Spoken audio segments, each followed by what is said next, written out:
മതാടിസ്ഥാനത്തിൽ civil service ഉദ്യോഗസ്ഥരുടെ WhatsApp group ഉണ്ടാക്കിയ സംഭവത്തിൽ സസ്പെൻഷനിലായിരുന്ന IAS ഉദ്യോഗസ്ഥൻ കെ ഗോപാലകൃഷ്ണനെ സർക്കാർ സർവീസിലേക്ക് തിരിച്ചെടുത്തു. റിവ്യൂ കമ്മിറ്റിയുടെ ശുപാർശയിലാണ് സസ്പെൻഷൻ പിൻവലിച്ചത്. വകുപ്പ് തല അന്വേഷണത്തിൽ ഗോപാലകൃഷ്ണനെതിരെ കുറ്റം തെളിയിക്കുവാൻ ആയിട്ടില്ലെന്നാണ് കണ്ടെത്തൽ. ചീഫ് സെക്രട്ടറി അധ്യക്ഷയായ അവലോകന സമിതിയുടെ ശുപാർശ അനുസരിച്ചാണ് നടപടി. ഗോപാലകൃഷ്ണന്റെ വിശദീകരണം അച്ചടക്ക പുനഃപരിശോധന സമിതി അംഗീകരിച്ചു. സസ്പെൻഷൻ തുടരേണ്ടതില്ലെന്ന് കമ്മിറ്റി ശുപാർശ ചെയ്തു. കെ ഗോപാലകൃഷ്ണനെ പുതിയ ചുമതല നൽകും. അതേസമയം ഗോപാലകൃഷ്ണനൊപ്പം സസ്പെൻഡ് ചെയ്യപ്പെട്ട കൃഷി വകുപ്പ് സ്പെഷ്യൽ സെക്രട്ടറി N പ്രശാന്ത് IASന്റെ സസ്പെൻഷൻ സർക്കാർ നീട്ടി. സസ്പെൻഷൻ 120 ദിവസത്തേക്ക് കൂടി നീട്ടിക്കൊണ്ടുള്ള സർക്കാർ ഉത്തരവിറങ്ങി. ഭരണ സംവിധാനത്തിന്റെ പ്രതിച്ഛായ മോശമാക്കി, മേലുദ്യോഗസ്ഥനെതിരെ അധിക്ഷേപകരമായ പരാമർശങ്ങൾ നടത്തി തുടങ്ങിയവയാണ് കുറ്റങ്ങൾ. കുറ്റാരോപണ മെമ്മോയ്ക്ക് പ്രശാന്ത് ഇതുവരെ മറുപടി നൽകിയിരുന്നില്ല.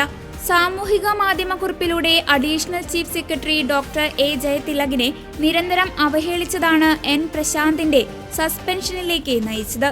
പട്ടികജാതി വർഗ വിഭാഗങ്ങൾക്കുള്ള ക്ഷേമത്തിനും പദ്ധതി നിർവഹണത്തിനുമുള്ള ഉന്നതിയുടെ ഫയലുകൾ കാണാനില്ലെന്നും സ്പെഷ്യൽ സെക്രട്ടറിയായിരുന്ന പ്രശാന്ത് വ്യാജ ഹാജർ രേഖപ്പെടുത്തിയെന്നും ചൂണ്ടിക്കാട്ടി ജയതിലക് സർക്കാരിന് റിപ്പോർട്ട് നൽകിയിരുന്നു. ഇത് പുറത്തു വന്നതോടെയാണ് സമൂഹ മാധ്യമങ്ങളിലൂടെ എല്ലാ സർവീസ് ചട്ടങ്ങളും ലംഘിച്ച് ജയതിലകിനെ പ്രശാന്ത് അധിക്ഷേപിക്കാൻ തുടങ്ങിയത്. മതത്തിന്റെ പേരിൽ വാട്സപ്പ് ഗ്രൂപ്പ് ഉണ്ടാക്കിയതായിരുന്നു ഗോപാലകൃഷ്ണൻ നേരിട്ട ആരോപണം.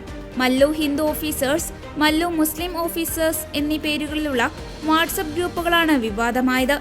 ഇതോടെ തന്റെ ഫോൺ ഹാക്ക് ചെയ്ത് 11 ഗ്രൂപ്പുകൾ തുടങ്ങിയെന്ന പരാതിയുമായി ഗോപാലകൃഷ്ണൻ പോലീസിനെ സമീപിക്കുകയായിരുന്നു.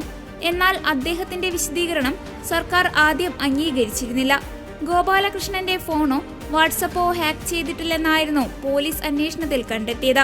മതാടിസ്ഥാനത്തിൽ വാട്സപ്പ് ഗ്രൂപ്പ് ഉണ്ടാക്കിയതിനെയും അത് മറയ്ക്കാൻ നടത്തിയ ശ്രമത്തെയും അതിഗൗരവത്തോടെയാണ് സർക്കാർ കണ്ടത്. തുടർന്ന് നടത്തിയ അന്വേഷണത്തിനൊടുവിലാണ് കെ ഗോപാലകൃഷ്ണനെ സസ്പെൻഡ് ചെയ്തത്. ഇതാണിപ്പോൾ പിൻവലിച്ചിരിക്കുന്നത്.